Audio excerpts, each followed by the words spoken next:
As Institutas da Religião Cristã, de João Calvino.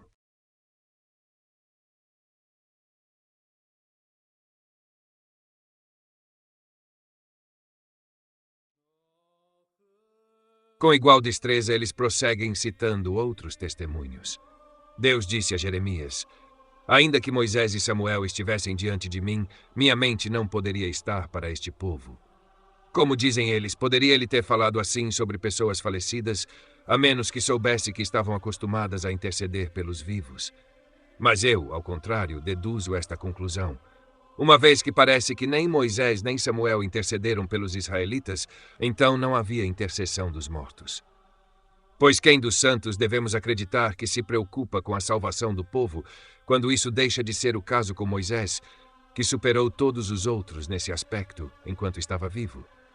Mas, se eles perseguem tais sutilezas minuciosas que os mortos intercedem pelos vivos, porque o Senhor disse: ainda que intercedam eu discutirei, eu argumentarei com muito maior plausibilidade desta maneira. Na extrema necessidade do povo, nenhuma intercessão foi feita por Moisés, de quem foi dito, ainda que ele intercedesse. Portanto, é altamente provável que nenhuma intercessão seja feita por qualquer outro, uma vez que todos estão tão longe de possuir a gentileza, bondade e solicitude paternal de Moisés. Isso é, de fato, a consequência de sua queda, que são feridos com as mesmas armas com as quais pensavam estar admiravelmente defendidos. Mas é muito ridículo que uma frase simples seja tão distorcida, apenas porque o Senhor declara que não poupará os crimes do povo, mesmo que sua causa tenha sido defendida por Moisés ou Samuel, cujas orações ele se mostrou tão propício. Essa ideia é claramente deduzida de uma passagem semelhante de Ezequiel.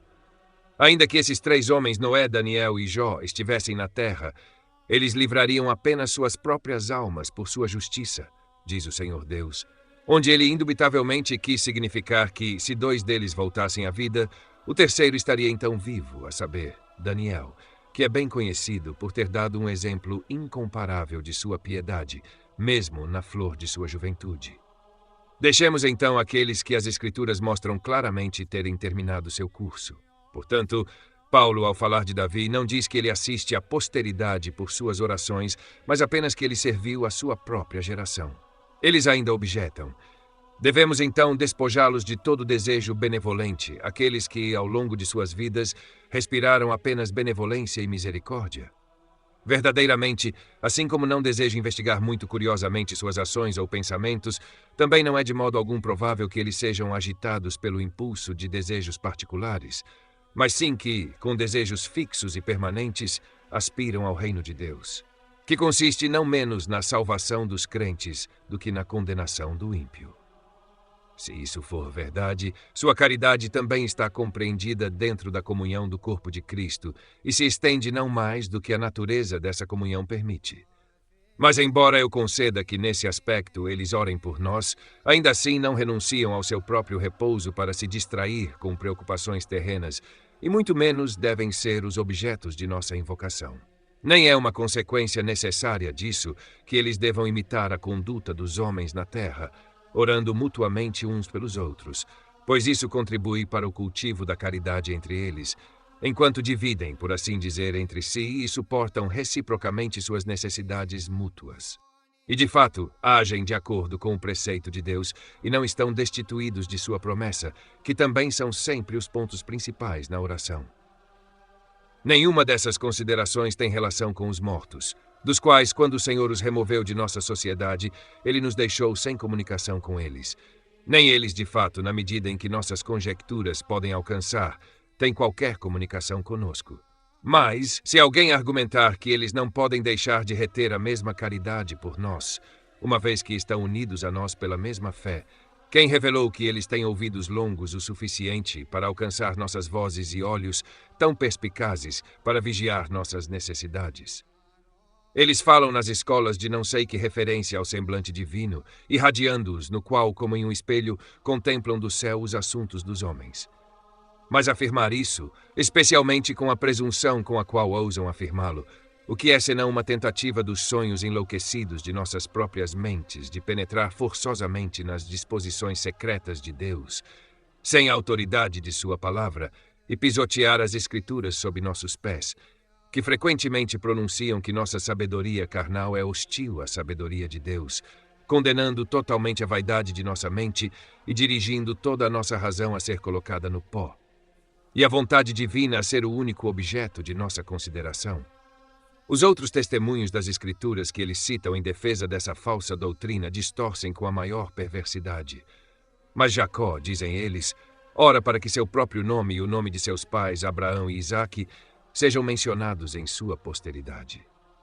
Vamos primeiro investigar a forma dessa invocação, ou chamada em seus nomes entre os israelitas, pois eles não invocam seus pais para assisti-los, mas suplicam a Deus que se lembre de seus servos, Abraão, Isaque e Jacó.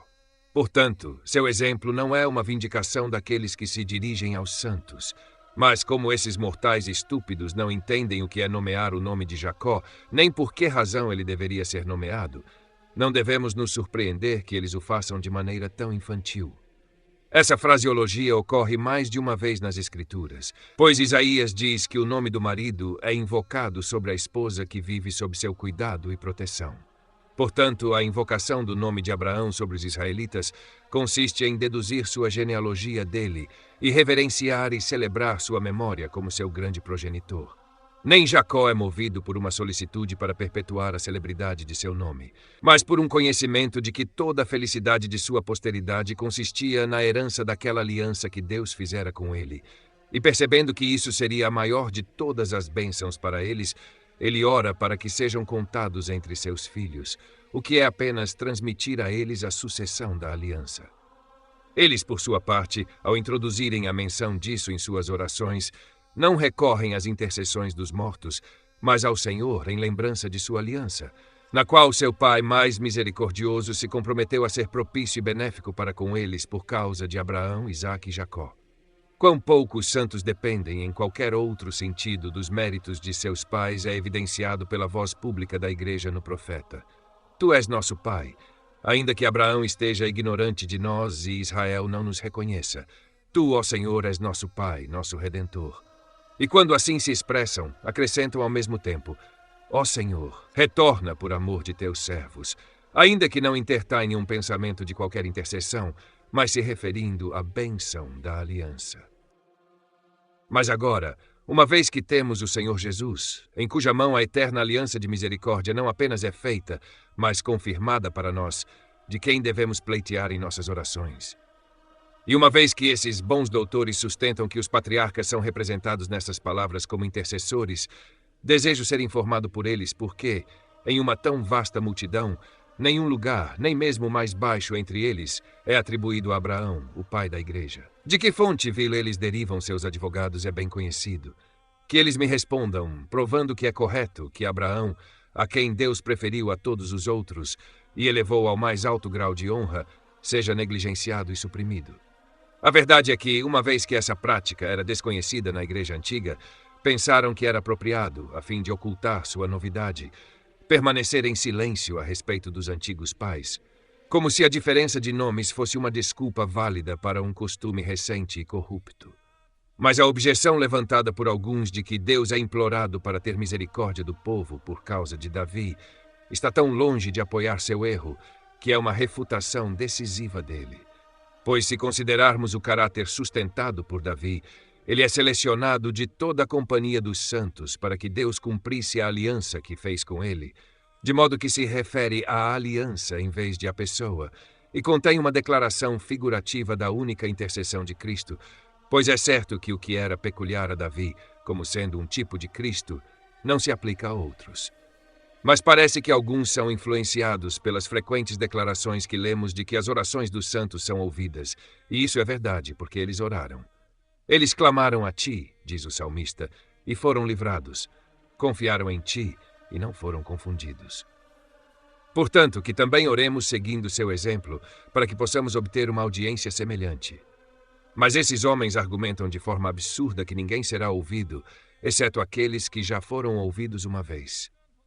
Quanto mais apropriadamente diz Tiago, Elias era um homem sujeito a paixões semelhantes às nossas, e orou fervorosamente para que não chovesse, e não choveu sobre a terra por espaço de 3 anos e 6 meses. E orou novamente, e o céu deu chuva, e a terra produziu seu fruto. O que ele infere? algum privilégio peculiar de Elias ao qual deveríamos recorrer? De modo algum. Mas ele mostra a eficácia perpétua da oração pura e piedosa para nos exaltar a orar de maneira semelhante, pois fazemos uma interpretação mesquinha da prontidão e benignidade de Deus em ouvi-los, a menos que sejamos encorajados por tais exemplos a uma confiança mais firme em suas promessas, nas quais ele promete nos ouvir, não um ou dois ou mesmo alguns, mas todos que invocam seu nome. E essa ignorância é ainda menos desculpável, porque eles parecem quase professadamente desconsiderar tantos testemunhos das Escrituras. Davi experimentou frequentes livramentos pelo poder divino, foi para que ele pudesse arrogá-lo a si mesmo a fim de nos livrar por sua intercessão. Ele faz algumas declarações muito diferentes. Os justos me cercarão, pois tu tratarás generosamente comigo. Novamente, eles olharam para ele e foram iluminados, e seus rostos não se envergonharam. Este pobre homem clamou, e o Senhor o ouviu e o salvou de todas as suas angústias. Os Salmos contêm muitas dessas orações, nas quais ele implora a Deus que atenda a seus pedidos, considerando que os justos não sejam envergonhados, mas possam ser encorajados por seu exemplo a ter uma boa esperança. Vamos nos contentar por ora com um exemplo. A este todos os que são piedosos orarão a ti em um tempo em que tu podes ser encontrado. Um texto que citei com mais prontidão, porque os defensores do papado não se envergonharam de usá-lo para provar a intercessão dos mortos, como se Davi tivesse qualquer outro objetivo, além de mostrar o efeito que resultaria da clemência e bondade divina quando suas orações fossem ouvidas. E, em geral, deve-se sustentar que a experiência da graça de Deus, tanto para nós quanto para os outros, oferece uma assistência considerável para confirmar nossa fé em suas promessas. Não recito numerosas passagens onde ele propõe a si mesmo as bênçãos passadas de Deus como fundamento de confiança presente e futura, uma vez que elas ocorrerão naturalmente para aqueles que leem os Salmos. Jacó, por seu exemplo, já havia ensinado a mesma lição muito antes. Não sou digno do menor de todos os benefícios e de toda a verdade que mostraste ao teu servo, pois com meu bordão passei este Jordão e agora me tornei duas bandas. Ele menciona a promessa de fato, mas não sozinho. Ele também acrescenta o efeito, para que possa, no futuro, confiar com maior ousadia na continuidade da bondade divina para com ele. Pois Deus não é como os mortais que se cansam de sua liberalidade ou cuja riqueza se esgota, mas deve ser avaliado por sua própria natureza, como é sabiamente feito por Davi quando diz: Tu me redimiste, ó Senhor, Deus da verdade. Depois de atribuir a ele o louvor de sua salvação, ele acrescenta que ele é um Deus da verdade, porque, a menos que ele seja perpetuamente e uniformemente consistente consigo mesmo, não poderia derivar de seus benefícios um argumento suficiente para confiar nele e orar a ele. Mas, quando sabemos que cada ato de assistência que ele nos oferece é um exemplo e prova de sua bondade e fidelidade, não teremos razão para temer que nossas esperanças sejam confundidas ou nossas expectativas frustradas. Concluamos este argumento da seguinte maneira. Uma vez que as Escrituras representam a parte principal do culto divino como uma invocação a Deus, como ele, em preferência a todos os sacrifícios, exige de nós esse dever de piedade, nenhuma oração pode, sem evidente sacrilégio, ser dirigida a qualquer outro. Portanto, também o salmista diz: se estendemos nossas mãos a um Deus estranho, não buscará Deus isso? Além disso, uma vez que Deus só será invocado em fé e ordena expressamente que as orações sejam conformadas à regra de sua palavra. Finalmente, uma vez que a fé fundamentada na palavra é a fonte da verdadeira oração, assim que a menor desvio for feito da palavra, deve necessariamente haver uma corrupção imediata da oração. Mas já foi demonstrado que, se as Escrituras forem consultadas, essa honra é reivindicada apenas para Deus em relação ao ofício de intercessão. Também vimos que é peculiar a Cristo e que nenhuma oração é aceitável a Deus, a menos que seja santificada por esse mediador. E embora os crentes orem mutuamente a Deus por seus irmãos, provamos que isso não diminui em nada a única intercessão de Cristo, porque todos eles recomendam a si mesmos e aos outros a Deus, confiando nela. Além disso, argumentamos que isso é aplicado de maneira imprudente aos mortos, dos quais não lemos em lugar algum que sejam ordenados a orar por nós. As Escrituras frequentemente nos exortam à realização mútua desse dever uns pelos outros, mas em relação aos mortos não há sequer uma sílaba. E Tiago, ao conectar essas duas coisas: confessai vossos pecados uns aos outros e orai uns pelos outros, exclui tacitamente os mortos. Portanto, para condenar esse erro, uma razão é suficiente: que a oração correta origina-se na fé, e que a fé é produzida pela audição da palavra de Deus, onde não há menção dessa intercessão fictícia. Pois a tirania da superstição escolheu para si advogados que não foram designados por Deus. Pois, enquanto as Escrituras abundam em muitas formas de oração, não se encontra um exemplo dessa advocacia, sem a qual os papistas acreditam que não pode haver oração alguma. Além disso, é evidente que essa superstição surgiu de uma falta de fé, porque eles ou não estavam contentes com Cristo como seu intercessor ou negaram completamente essa glória. A última dessas afirmações é facilmente provada por sua impudência, pois não apresentam nenhum argumento mais válido para mostrar que precisamos da mediação dos santos do que quando objetam que somos indignos de acesso familiar a Deus, o que, de fato, reconhecemos ser estritamente verdadeiro. Mas então concluímos que eles roubam Cristo de tudo. Aqueles que consideram sua intercessão como ineficaz sem a assistência de Jorge e Pitos e outros fantasmas semelhantes. Mas, embora a oração seja propriamente restrita a desejos e petições, há uma grande afinidade entre petição e ação de graças, de modo que podem ser justamente compreendidas sob o mesmo nome. Pois as espécies que Paulo enumera caem sob o primeiro membro dessa divisão. Em pedidos e petições, derramamos nossos desejos diante de Deus, implorando aquelas coisas que tendem à propagação de sua glória e à ilustração de seu nome, assim como aqueles benefícios que contribuem para nossa vantagem. Em ação de graças, celebramos sua beneficência para conosco com devidas louvações, reconhecendo todas as bênçãos que recebemos como os dons de sua liberalidade. Portanto, Davi conectou essas duas partes. Clama a mim no dia da angústia, eu te livrarei, e tu me glorificarás. As Escrituras nos ordenam, não sem razão, o uso contínuo de ambas, pois já dissemos em outro lugar que nossa necessidade é tão grande, e a experiência em si proclama que somos molestados e oprimidos de todos os lados com tantas e tão grandes perplexidades, que todos temos causa suficiente para suspiros e gemidos incessantes e súplicas ardentes a Deus. Pois, embora eles desfrutem de liberdade da adversidade, a culpa de seus pecados e os inúmeros ataques da tentação devem estimular até mesmo os santos mais eminentes a orar por alívio. Mas do sacrifício de louvor e ação de graças não pode haver interrupção sem culpa, uma vez que Deus não cessa de acumular sobre nós seus vários benefícios, de acordo com nossos respectivos casos, a fim de nos constranger, inativos e preguiçosos como somos, ao exercício da gratidão. Finalmente, estamos quase sobrecarregados com tais grandes e copiosas efusões de sua beneficência. Estamos cercados, por onde quer que voltemos nossos olhos, por tantos e tão maravilhosos milagres de sua mão, que nunca nos falta matéria para louvor e ação de graças.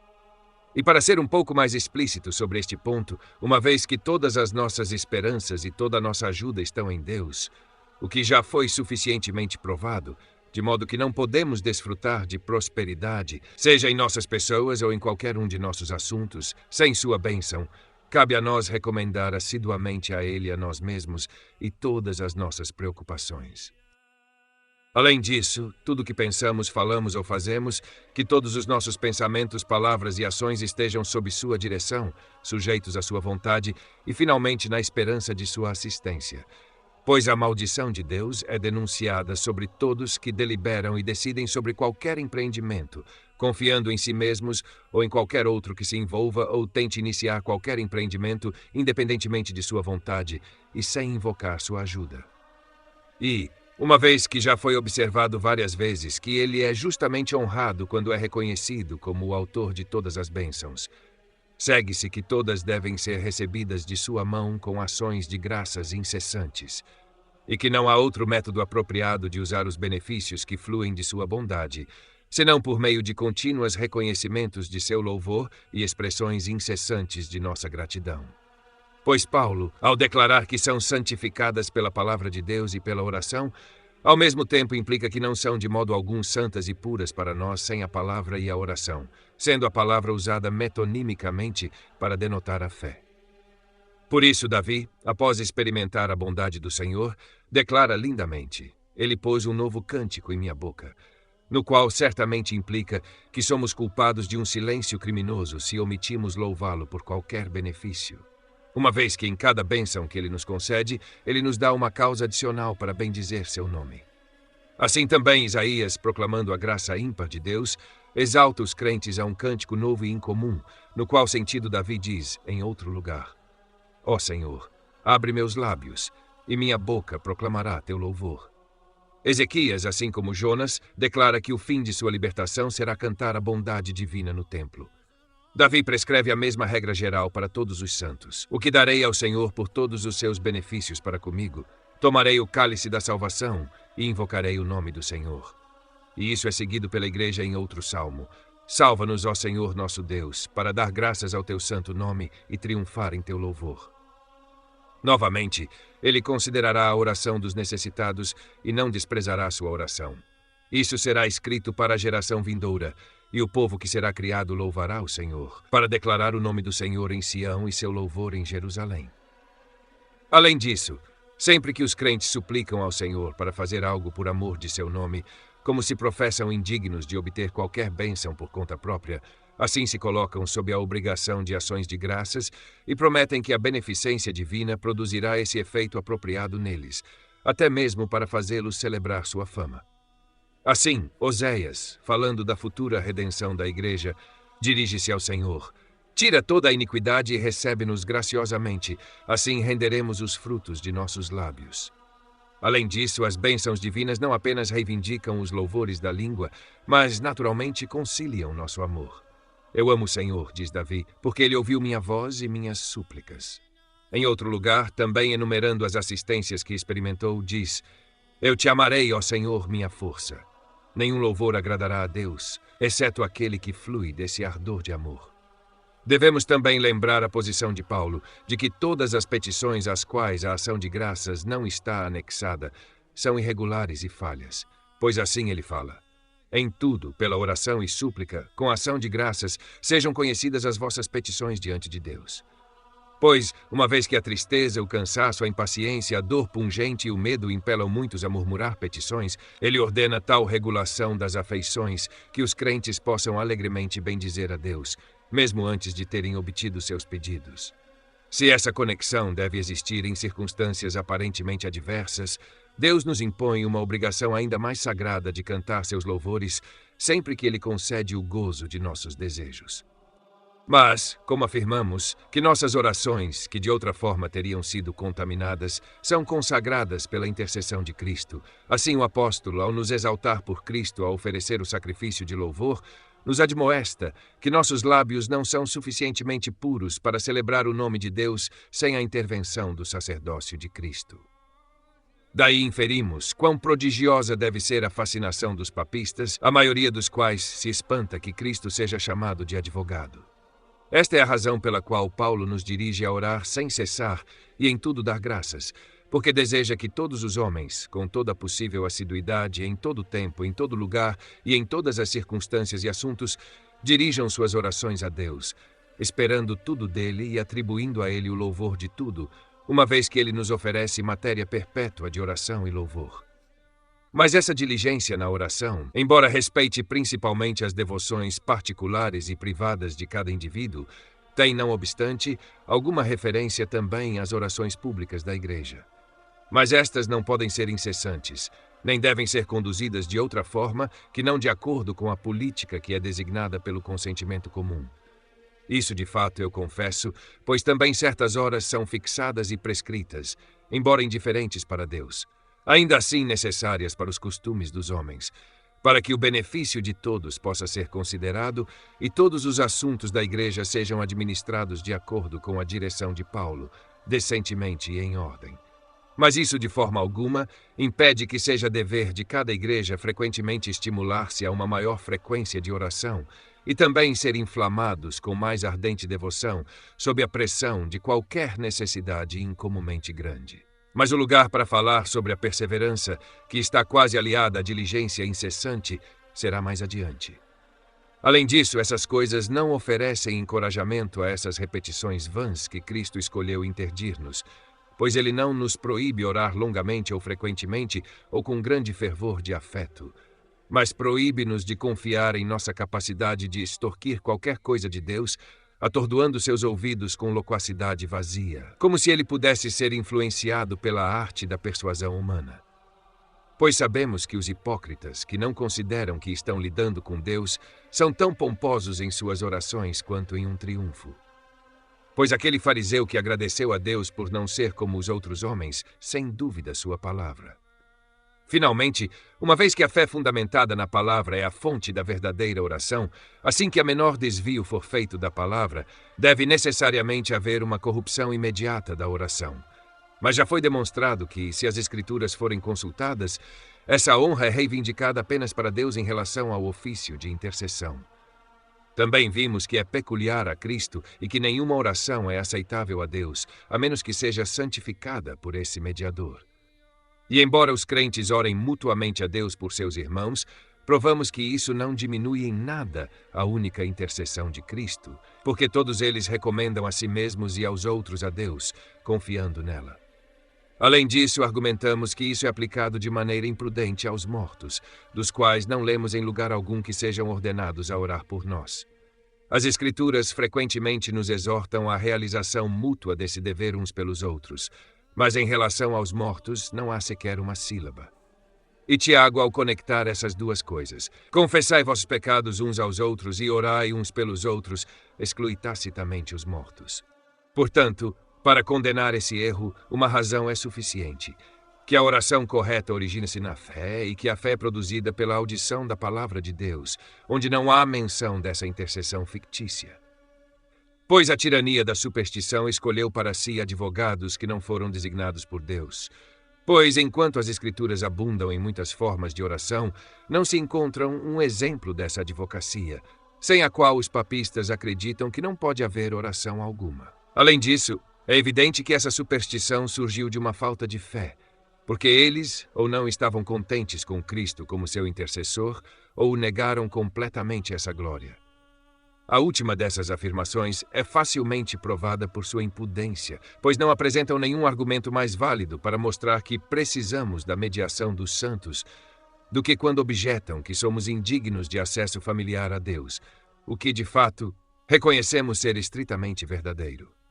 Mas então concluímos que eles roubam Cristo de tudo, aqueles que consideram sua intercessão como ineficaz sem a assistência de Jorge, Hipitos e outros fantasmas semelhantes. Mas embora a oração seja propriamente restrita a desejos e petições, há uma grande afinidade entre petição e ação de graças, de modo que podem ser justamente compreendidas sob o mesmo nome. Pois as espécies que Paulo enumera caem sob o primeiro membro dessa divisão. Em pedidos e petições, derramamos nossos desejos diante de Deus, implorando aquelas coisas que tendem à propagação de sua glória e à ilustração de seu nome, assim como aqueles benefícios que contribuem para nossa vantagem. Em ação de graças, celebramos sua beneficência para conosco com devidas louvações, reconhecendo todas as bênçãos que recebemos como os dons de sua liberalidade. Portanto, Davi conectou essas duas partes. Clama a mim no dia da angústia, eu te livrarei e tu me glorificarás. As Escrituras nos ordenam, não sem razão, o uso contínuo de ambas, pois já dissemos em outro lugar que nossa necessidade é tão grande e a experiência em si proclama que somos molestados e oprimidos de todos os lados, com tantas e tão grandes perplexidades que todos temos causa suficiente para suspiros e gemidos incessantes e súplicas ardentes a Deus. Pois, embora eles desfrutem de liberdade da adversidade, a culpa de seus pecados e os inúmeros ataques da tentação devem estimular até mesmo os santos mais eminentes a orar por alívio.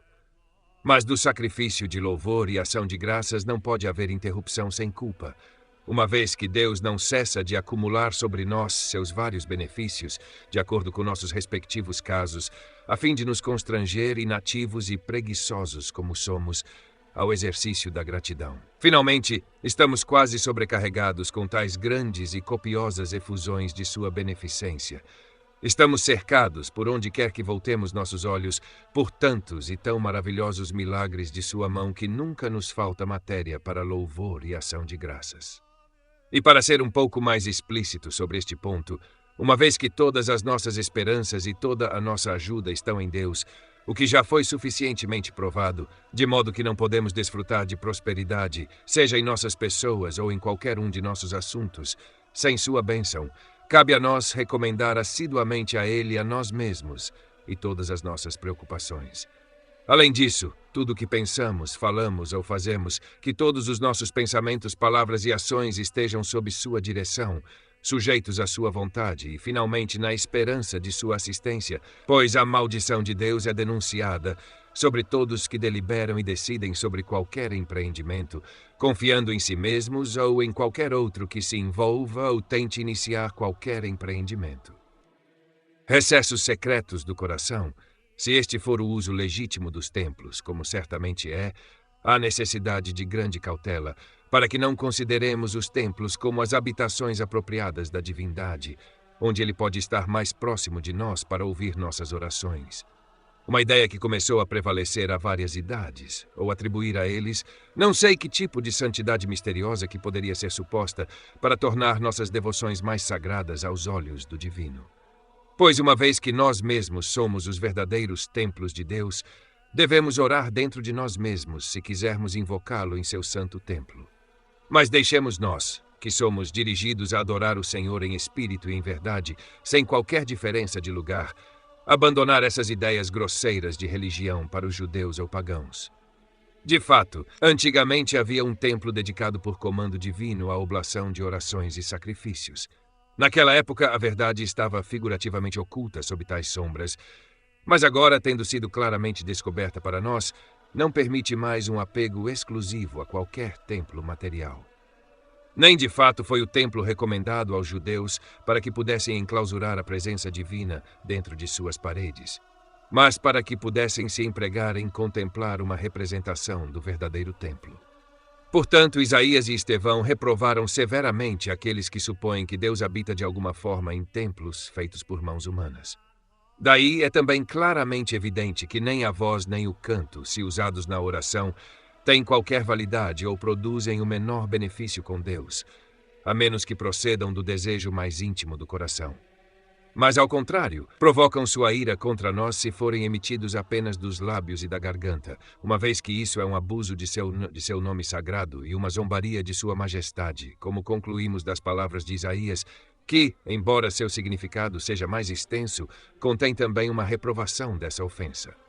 O Senhor disse: porquanto este povo se aproxima de mim com a boca e com os lábios me honra, mas tem removido seu coração longe de mim, e seu temor para comigo é ensinado pelo preceito dos homens.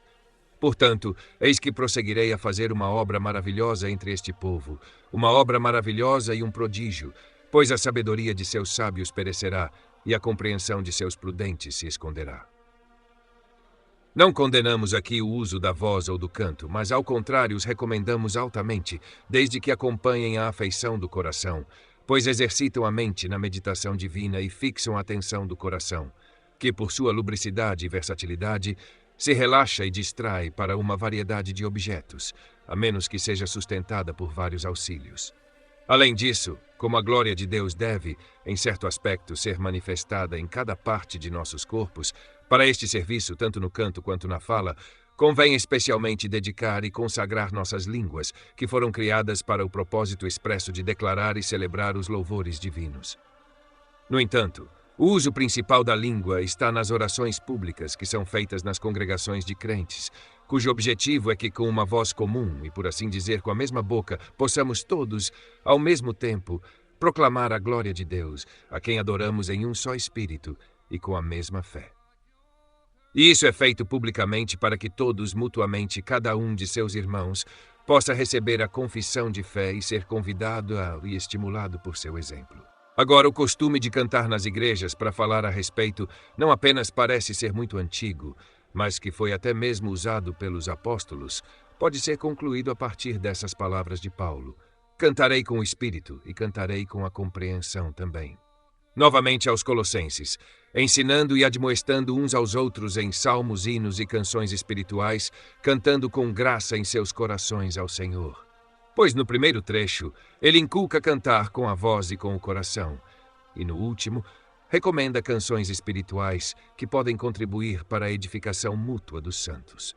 No entanto, que não era universal, é provado por Agostinho, que relata que, na época de Ambrósio, a igreja em Milão adotou pela primeira vez a prática de cantar, quando, durante a perseguição da fé ortodoxa por Justina, mãe de Valentiniano, o povo estava incomumente assíduo em suas vigílias, e que as outras igrejas ocidentais seguiram, pois ele havia mencionado anteriormente que esse costume havia sido derivado das igrejas do Oriente.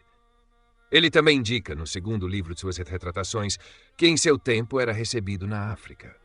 Um tal Hilário diz que quem ocupava o cargo de tribunal aproveitava todas as oportunidades de carregar com censuras maliciosas o costume que foi então introduzido em Cartago, de que hinos do livro dos Salmos deveriam ser cantados no altar, seja antes da oblação, ou enquanto aquilo que havia sido oferecido era distribuído ao povo. Em obediência aos comandos de meus irmãos, eu lhe respondi: certamente, se o canto for tentado com a gravidade que se torna a presença de Deus e dos anjos, ele acrescenta dignidade e graça às ações sagradas, e é muito eficaz em excitar a mente para uma verdadeira preocupação e ardor de devoção. No entanto, é necessária grande cautela para que os ouvidos não estejam mais atentos à modulação das notas do que a mente ao significado espiritual das palavras, com o que, por perigo, Agostinho confessa ter sido tão afetado que às vezes desejou a observância do costume iniciado por Atanásio, que dirigiu que o leitor deveria pronunciar as palavras com uma inflexão de voz tão suave que se aproximaria mais da recitação do que do canto. Mas, quando ele se lembrou do grande benefício que ele mesmo havia recebido do canto, inclinou-se para o outro lado, com a observância, portanto, dessa limitação. Sem dúvida, é uma instituição de grande solenidade útil, pois, ao contrário, qualquer música composta apenas para agradar e deleitar o ouvido é inadequada à majestade da igreja e não pode deixar de ser altamente desagradável a Deus. Daí também aparece claramente que as orações públicas devem ser compostas não em grego entre os latinos, nem em latim entre os franceses ou ingleses, como tem sido universalmente praticado até agora, mas na língua vernácula, que pode ser geralmente entendida por toda a congregação, pois deve ser conduzida para a edificação de toda a igreja, da qual não pode resultar o menor benefício de sons que não entendem. Mas aqueles que desconsideram a voz tanto da caridade quanto da humanidade devem pelo menos descobrir algum pequeno respeito pela autoridade de Paulo, cujas palavras estão livres de toda ambiguidade. Quando tu abençoares com o Espírito, como dirá o que ocupa o lugar do não instruído, amém, na tua ação de graças, vendo que não entende o que dizes. Pois tu realmente dás graças bem, mas o outro não é edificado. Quem, então, pode se maravilhar suficientemente com a licença desenfreada dos papistas, que, não obstante essa cautela apostólica contra isso, não tem medo de bradar suas orações verossímiles em uma língua estrangeira, da qual, às vezes, não entendem uma sílaba, e não desejam que uma sílaba seja entendida por outros? Mas Paulo dirige a uma prática diferente. O que é, então, diz ele? Eu orarei com o Espírito e orarei com a compreensão também. Cantarei com o Espírito e cantarei com a compreensão também, significando pela palavra Espírito o dom peculiar de línguas, que foi abusado por alguns de seus possuidores quando o separaram da compreensão. Assim, deve ser plenamente admitido que, tanto na oração pública quanto na privada, a língua não acompanhada pelo coração não pode deixar de ser altamente desagradável a Deus. E, da mesma forma, que a mente deve ser incitada pelo ardor da meditação a elevar-se a uma elevação muito maior do que pode ser alcançada pela expressão da língua. Por fim, que a língua não é de fato necessária para a oração privada, a não ser que a mente seja insuficiente para se despertar, ou que a intensidade de suas emoções irresistivelmente leve a língua junto com elas. Pois, embora algumas das melhores orações não sejam vocais, é muito comum, sob emoções fortes, que a língua se rompa em sons e os outros membros em gestos, sem a menor ostentação. Daí a murmuração incerta de Ana, algo semelhante ao que é experimentado pelos santos em todas as idades, quando se rompem em sons abruptos e imperfeitos. Os gestos corporais geralmente observados na oração, como ajoelhar-se e descobrir a cabeça, são costumes destinados a aumentar nossa reverência a Deus. Agora devemos aprender não apenas uma certa regra, mas também a forma de orar, mesmo aquela que nosso Pai Celestial nos deu por meio de seu amado Filho, na qual podemos reconhecer sua infinita bondade e clemência. Pois, além de nos aconselhar e exortar a buscá-lo em todas as nossas necessidades, como crianças, sempre que estão afligidas com alguma angústia, estão acostumadas a recorrer à proteção de seus pais, vendo que não percebemos suficientemente quão grande era nossa pobreza, o que era certo implorar ou o que seria adequado à nossa condição, ele providenciou um remédio até para isso. Nossa ignorância e abundantemente suprimos as deficiências de nossa capacidade, pois ele prescreveu para nós uma forma na qual ele nos dá uma declaração de tudo que é lícito desejar dele, tudo que é benéfico para nós e tudo que é necessário pedir dessa bondade. Dela derivamos grande consolação na persuasão de que não oramos por nada absurdo, nada prejudicial ou inoportuno, em uma palavra, nada além do que é agradável a ele, uma vez que nossas petições estão quase em suas próprias palavras. Platão, observando a ignorância dos homens ao apresentar suas súplicas a Deus, que, se atendidas, frequentemente eram muito prejudiciais a eles, pronuncia que este é o melhor método de orar, emprestado de um poeta antigo. Rei Júpiter, dá-nos aquelas coisas que são melhores, quer as peçamos ou não, mas ordena que as coisas más permaneçam à distância de nós, mesmo que as imploremos. E, de fato, a sabedoria daquele pagão é conspícua neste caso, uma vez que ele considera muito perigoso suplicar ao Senhor para satisfazer todos os ditames de nossos apetites, e ao mesmo tempo descobre nossa infelicidade, pois quem pode, sem perigo, até mesmo abrir a boca na presença de Deus, a menos que sejamos instruídos pelo Espírito na regra certa da oração? E este privilégio merece ser mais altamente valorizado por nós, uma vez que o Filho unigênito de Deus coloca palavras em nossas bocas que podem libertar nossas mentes de toda hesitação. Esta forma ou regra de oração, seja qual for a denominação dada a ela, é composta de 6 petições. Minha razão para não concordar com aqueles que a dividem em 7 partes é que o evangelista parece, pela inserção da conjunção adversativa, conectar essas 2 cláusulas, como se dissesse: não nos deixes ser oprimidos pela tentação, mas socorre nossa fraqueza e livra-nos para que não caiamos. Os antigos escritores da Igreja também são da nossa opinião, de modo que o que agora é adicionado em Mateus no 7º lugar deve ser explicado como pertencente à 6ª petição.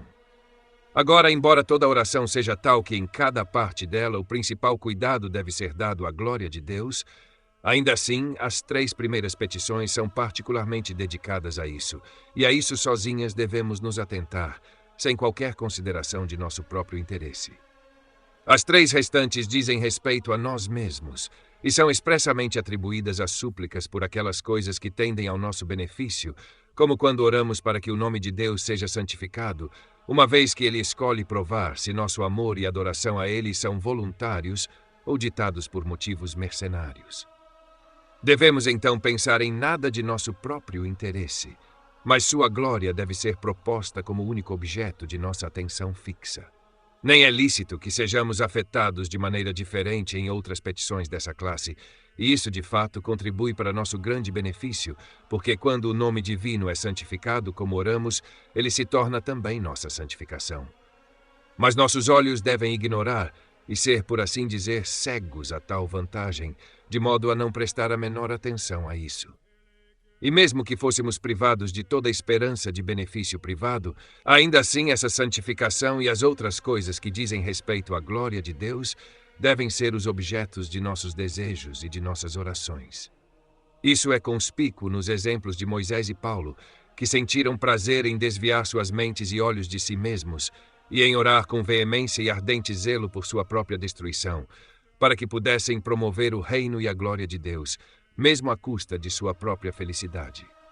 Por outro lado, quando oramos para que nosso pão diário nos seja dado, embora desejemos o que é benéfico para nós, ainda assim aqui também devemos principalmente visar a glória de Deus, de modo a não pedir isso a menos que contribua para sua glória.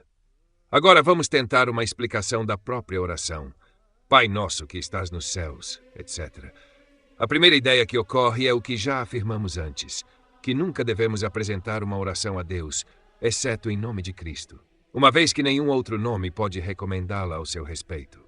Pois, ao chamar Deus de nosso Pai, certamente invocamos o nome de Cristo, pois com que confiança alguém poderia chamar Deus de seu Pai se pudesse chegar a tal grau de ousadia a ponto de se arrogar a dignidade de um filho de Deus? se não fôssemos adotados como filhos de sua graça em Cristo, que, sendo seu verdadeiro filho, foi dado por ele a nós como nosso irmão, para que o caráter que lhe pertence por natureza possa se tornar nosso pela bênção da adoção. Se recebemos este inestimável favor com uma fé firme, como diz João, que a eles é dado o poder de se tornarem filhos de Deus, até mesmo a eles que creem no nome do unigênito do Pai. Portanto, ele se denomina nosso Pai e deseja que lhe demos a mesma denominação, livrando-nos de toda dúvida pela grande doçura deste nome. Uma vez que a afeição do amor não pode ser encontrada em grau mais forte do que no coração de um pai. Portanto, ele não poderia nos dar uma prova mais certa de seu infinito amor por nós do que ao nos denominar filhos de Deus. Mas seu amor por nós é muito maior e mais excelente do que todo o amor de nossos pais, assim como ele é superior a todos os homens em bondade e misericórdia. De modo que, embora todos os pais do mundo, despojados de toda emoção de afeto paternal, deixem seus filhos desamparados, ele nunca nos abandonará, porque não pode negar a si mesmo, pois temos sua promessa. Se vós, pois, sendo maus, sabeis dar boas dádivas aos vossos filhos, quanto mais dará o vosso Pai que está nos céus. Novamente no profeta, pode uma mulher esquecer seu filho? Sim, podem esquecer, mas eu não me esquecerei de ti. E se somos seus filhos, então, assim como um filho não pode se entregar à proteção de um estranho e um alienígena, sem ao mesmo tempo reclamar da crueldade ou pobreza de seu pai, assim também não podemos buscar suprimentos para nossas necessidades de qualquer outra fonte que não dele, sem acusá-lo de indigência e incapacidade ou de crueldade e austeridade excessiva, ficam justificados por uma consciência de nossos pecados, que pode fazer até mesmo um pai bondoso se ofender conosco diariamente. Pois se entre os homens um filho pode conduzir sua causa com seu pai, nenhum melhor advogado pode conciliar e recuperar seu favor perdido, nenhum melhor mediador do que se aproximar dele como um humilde suplicante, reconhecendo sua própria culpa e implorando pela misericórdia de seu pai. Pois as entranhas de um pai não poderiam ocultar suas emoções diante de tais súplicas. O que fará aquele que é o Pai das misericórdias e o Deus de todo conforto? Ele não ouvirá os gritos e gemidos de seus filhos quando eles deprecam seu descontentamento por si mesmos, especialmente uma vez que é a isso que ele nos convida e exalta, em vez de atender a quaisquer intercessões de outros, às quais eles recorrem em grande consternação, não sem algum grau de desespero, surgindo de uma dúvida sobre a bondade e clemência de seu Pai. Dessa exuberância de bondade paternal, ele nos dá uma bela representação em uma parábola, onde um pai encontra e abraça um filho que se alienou de sua família, que dissipou sua substância de maneira dissoluta, que o ofendeu gravemente em todos os aspectos. Ele não espera até que o filho realmente suplicite perdão, mas o antecipa, reconhece-o quando retorna de longe, corre voluntariamente para encontrá-lo, consola-o e o recebe de volta ao seu favor. Ao propor à nossa vista um exemplo de tamanha bondade em um homem, ele pretendia nos ensinar quanta compaixão mais abundante devemos, não obstante nossa ingratidão, rebelião e maldade, esperar daquele que não é apenas nosso Pai, mas o mais benevolente e misericordioso de todos os pais, desde que apenas nos lancemos sobre sua misericórdia. E para nos dar a mais certa garantia de que ele é tal Pai, se somos cristãos, ele será chamado não apenas de Pai, mas expressamente de nosso Pai, como se pudéssemos nos dirigir a ele da seguinte maneira: Ó Pai, cuja afeição por teus filhos é tão forte e cuja prontidão para perdoá-los é tão grande, nós, teus filhos, te invocamos e oramos a ti sob a certeza e plena persuasão de que não tens outra coisa senão uma afeição paternal por nós, quão indignos que sejamos de tal Pai. Mas porque as capacidades limitadas de nossas mentes não podem conceber um for de tal magnitude imensa, não apenas temos Cristo como a garantia e penhor da adoção, mas como testemunha dessa adoção, ele nos dá o Espírito pelo qual somos capacitados a clamar em alta voz: Abba, Pai. Portanto, sempre que pudermos estar embaraçados por qualquer dificuldade, lembremo-nos de suplicar a ele que corrija nossa timidez e nos dê este espírito de magnanimidade para nos permitir orar com ousadia. Mas, uma vez que não somos instruídos a que cada indivíduo se aproprie dele exclusivamente como seu pai, mas sim que todos devemos, em comum, chamá-lo de nosso pai, somos assim advertidos de quão forte uma afeição fraternal deve prevalecer entre nós, que, pelo mesmo privilégio de misericórdia e graça livre, somos igualmente filhos de tal Pai. Pois, se todos temos um Pai comum, de quem procedem todas as bênçãos que desfrutamos, não deve haver nada que seja exclusivamente apropriado por qualquer um entre nós. Mas devemos estar prontos a comunicar uns aos outros com a maior prontidão de coração sempre que a necessidade exigir. Agora, se desejamos, como devemos, nos esforçar para nossa assistência mútua, não há nada em que possamos melhor promover os interesses de nossos irmãos do que recomendá-los ao cuidado providencial de nosso Pai mais benevolente, com cuja misericórdia e favor nenhuma outra necessidade pode ser experimentada. E, de fato, essa é uma dívida que devemos ao nosso Pai. Pois, assim como aquele que verdadeiramente e cordialmente ama qualquer pai de família, sente igualmente amor e amizade por toda a sua casa, da mesma forma, nosso zelo e afeição por este Pai Celestial devem ser demonstrados para com seu povo, sua família, sua herança, a quem ele tem dignificado com a honrosa denominação da plenitude de seu unigênito. Que um cristão, então, regule suas orações por esta regra, de modo que sejam comuns e compreendam todos que são seus irmãos em Cristo, e não apenas aqueles que ele vê e conhece atualmente como tais, mas todos os homens do mundo, a respeito dos quais o que Deus determinou está além de nosso conhecimento, apenas desejando e esperando o melhor a respeito deles, o que é igualmente o ditame da piedade da humanidade. No entanto, cabe a nós exercitar uma afeição peculiar e superior para com aqueles que são da família da fé, a quem o apóstolo recomendou em todos os casos a nossos cuidados particulares. Em uma palavra, todas as nossas orações devem ser tais que respeitem aquela comunidade que nosso Senhor estabeleceu em seu reino e em sua família. No entanto, isso não é uma objeção à legalidade de orações particulares, tanto por nós mesmos quanto por outros indivíduos certos, desde que nossas mentes não sejam justificadas. Retirado de uma consideração por esta comunidade, nem mesmo desviado dela, mas referindo tudo a este ponto. Pois, embora as palavras sejam singulares, uma vez que são direcionadas a este fim, elas não deixam de ser comuns. Tudo isso pode ser tornado muito inteligível por uma similitude.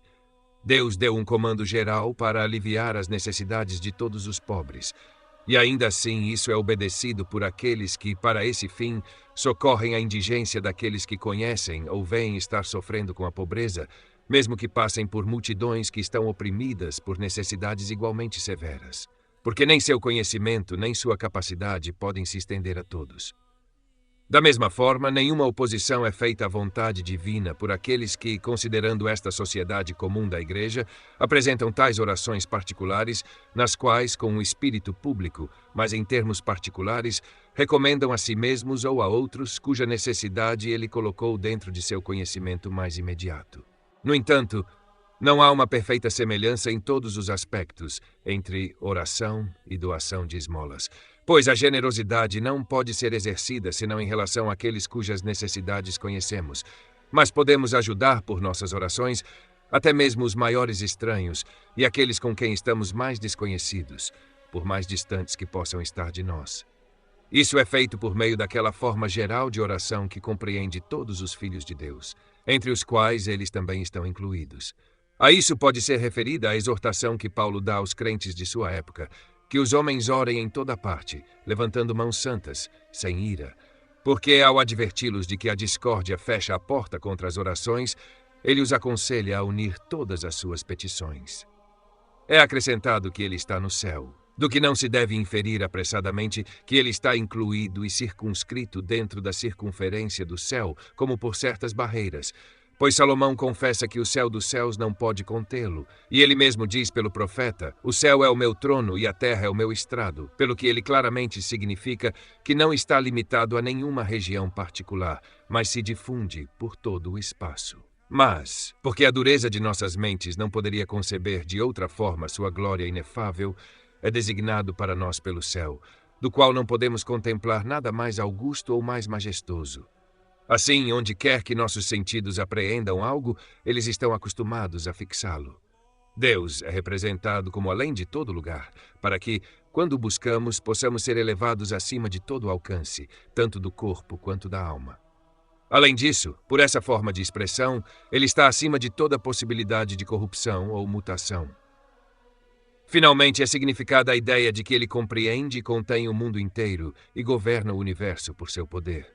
Portanto, isso é o mesmo que se dissesse que ele possui uma essência incompreensível, magnitude infinita ou sublimidade, poder irresistível e imortalidade ilimitada.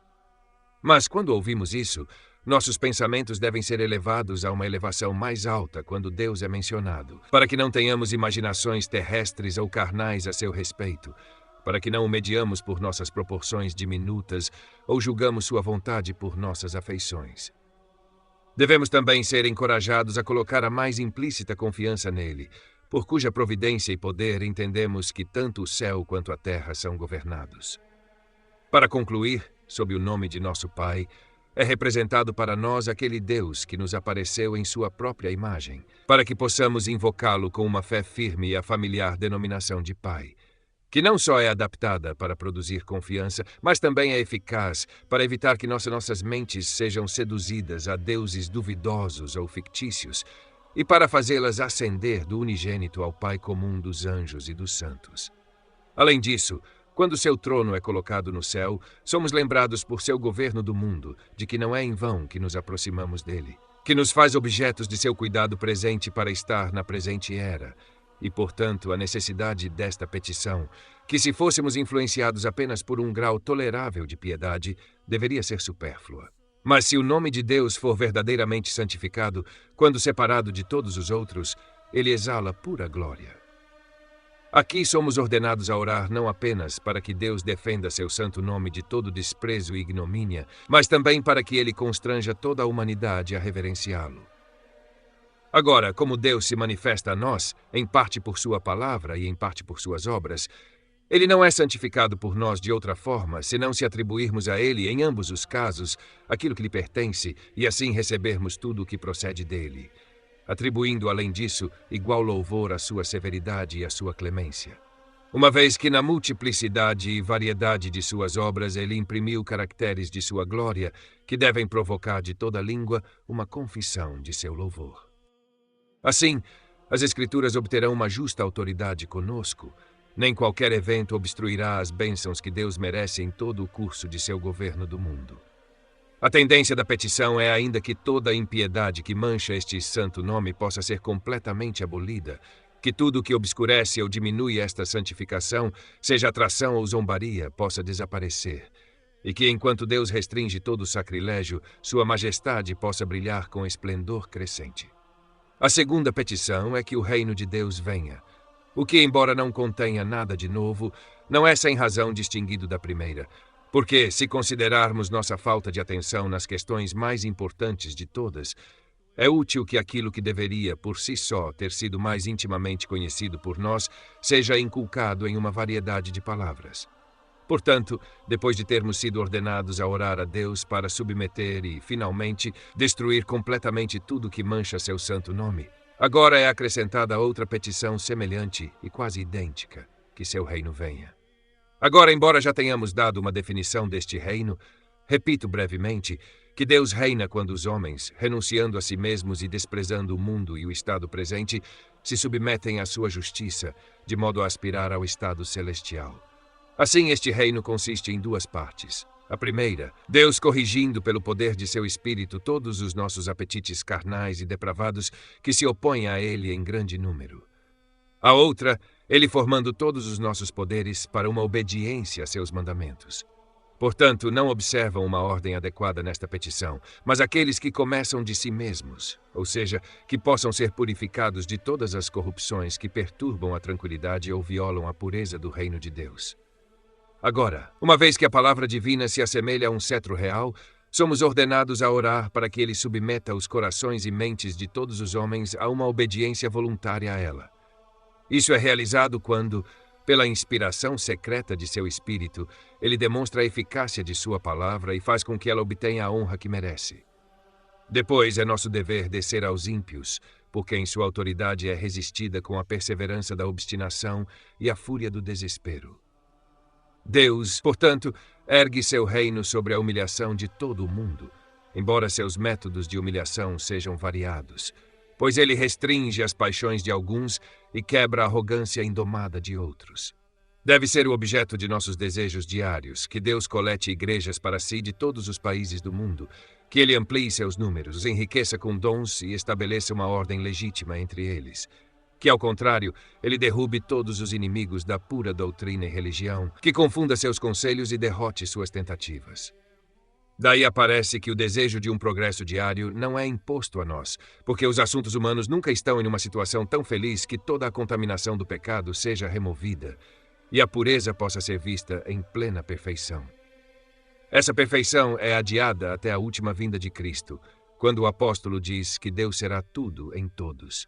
Assim, esta petição deve nos afastar de todas as corrupções do mundo que nos separam de Deus e impedem seu reino de florescer dentro de nós. Deve igualmente nos inflamar com um ardente desejo de mortificar a carne e, finalmente, nos ensinar a suportar a cruz, uma vez que esses são os meios que Deus escolhe para a extensão de seu reino. Nem devemos ser impacientes que o homem exterior seja destruído, desde que o homem interior seja renovado, pois esta é a ordem do reino de Deus.